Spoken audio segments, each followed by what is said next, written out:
ఇక Borabanda weaker section polling booth దగ్గర కాంగ్రెస్ నేతలు పైసలు పంచుతుండగా బీఆర్ఎస్ నేతలు రెడ్ హ్యాండెడ్ గా పట్టుకున్నారు. అయితే ఈ విషయాన్ని పోలీసులు ఎన్నికల అధికారుల దృష్టికి తీసుకెళ్లినా స్పందించడం లేదని అడ్వకేట్ లలితారెడ్డి ఆగ్రహం వ్యక్తం చేస్తున్నారు. అధికార పార్టీకి పోలీసులు ఎన్నికల అధికారులు అనుకూలంగా వ్యవహరిస్తున్నారని మండిపడుతున్నారు.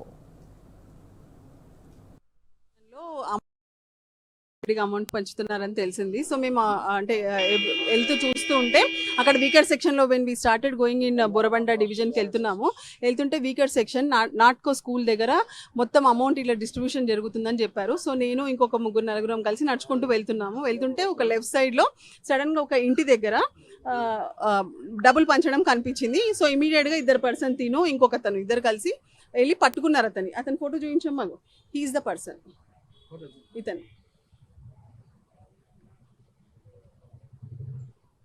సో ఇతను ఎప్పుడైతే ఇతను పట్టుకున్నారో అప్పుడే ఆ టైంలోనే యాక్చువల్లీ వీళ్ళు పట్టుకుంటున్నారు. ఆ టైంలోనే పోలీస్ జీప్ ఉంది, అక్కడ పోలీస్ జీప్ ఇలా వెళ్తుంది. So I stop police jeep also. So ఒక పోలీస్ అధికారి దిగారు అందులో నుంచి, పోలీస్ కానిస్టేబుల్. సో తన కిందికి వచ్చారు. దిగిన తర్వాత సో ఏమైంది అంటే ఆ టైంలోనే పోలీస్ జీప్ వచ్చింది. మేము చూపించాము, అతన్ని చూసారు కూడా. చూసి కూడా రండి రండి అనే లోపల వస్తున్నట్టే చేసి మొత్తం ఆయన పోలీస్ జీప్ తీసుకొని వెళ్ళిపోయారు పోలీసులు. సో ముందు 2 కూర్చున్నారు, వెనక 3 కూర్చున్నారు, పోలీసులు ఉన్నారు. But they have not responded. Immediately నేను ఆరో గారికి ఫోన్ చేశాను. సో ఇలా జరిగింది, ఇలా అమౌంట్ ఇట్లా 2 కట్టలు దొరికాయి, మీరు వచ్చి ఇమీడియట్గా హ్యాండ్ ఓవర్ చేసుకోండి అంటే టీంని పంపిస్తా అన్నారు. అక్కడ చాలాసేపు వెయిట్ చేశాము, కానీ టీం రాలేదు. కాకపోతే ఇంకా చాలా అల్లరి ముక్కలు వచ్చేసి కావాలని డిస్టర్బ్ చేసి గొడవ చేయడం స్టార్ట్ చేశారు.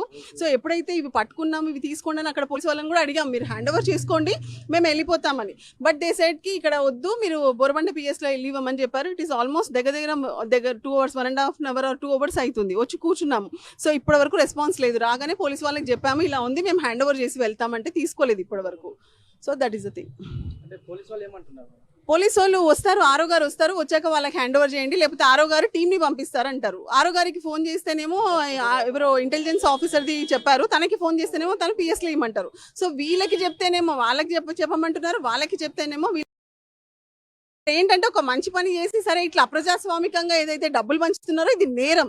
ఇలాంటి నేరాలని ఆపాల్సిన బాధ్యత పోలీసులకి. సరే బీయింగ్ ఏ సిటిజన్స్ ముందుకు వచ్చి ఒకవేళ ఆపితే అందరం ఇంతసేపు పోలీస్ స్టేషన్లో కూర్చోవాల్సి వస్తుంది. మీరు చెప్తున్నారు కదా, అసలు ఆల్మోస్ట్ అక్కడ అన్ని ఏరియాల్లో అట్లాగే ఉందంట. ఈవెన్ నేను బూత్ నెంబర్తో సహా వేరే ఏరియాల నుంచి కూడా ఫోన్స్ వచ్చినాయి. బూత్ నెంబర్ 309, 324, 234 ప్లస్ ఇప్పుడున్న ఈ నాట్కో స్కూల్ దగ్గర అసలు టూ మచ్గా డబ్బులు పంచుతున్నారు. ఆ విషయాలన్నీ కూడా మేము ఆరో గారి దృష్టికి కూడా తీసుకెళ్ళాము. మరి ఎలాంటి యాక్షన్ తీసుకున్నారో నాకు ఇప్పటి వరకు తెలీదు. అట్లీస్ట్ ఇది పట్టుకున్న దాన్ని రిసీవ్ చేసుకోమంటే కూడా ఇప్పటి వరకు ఎవరు ముందుకు రాలేదు. అంటే ఆల్రెడీ అయ్యి ఏంటంటే టీంని పంపిస్తా అన్నారు. But it's been long time, ఇప్పటి వరకు ఏ టీం రాలేదు. Thank you.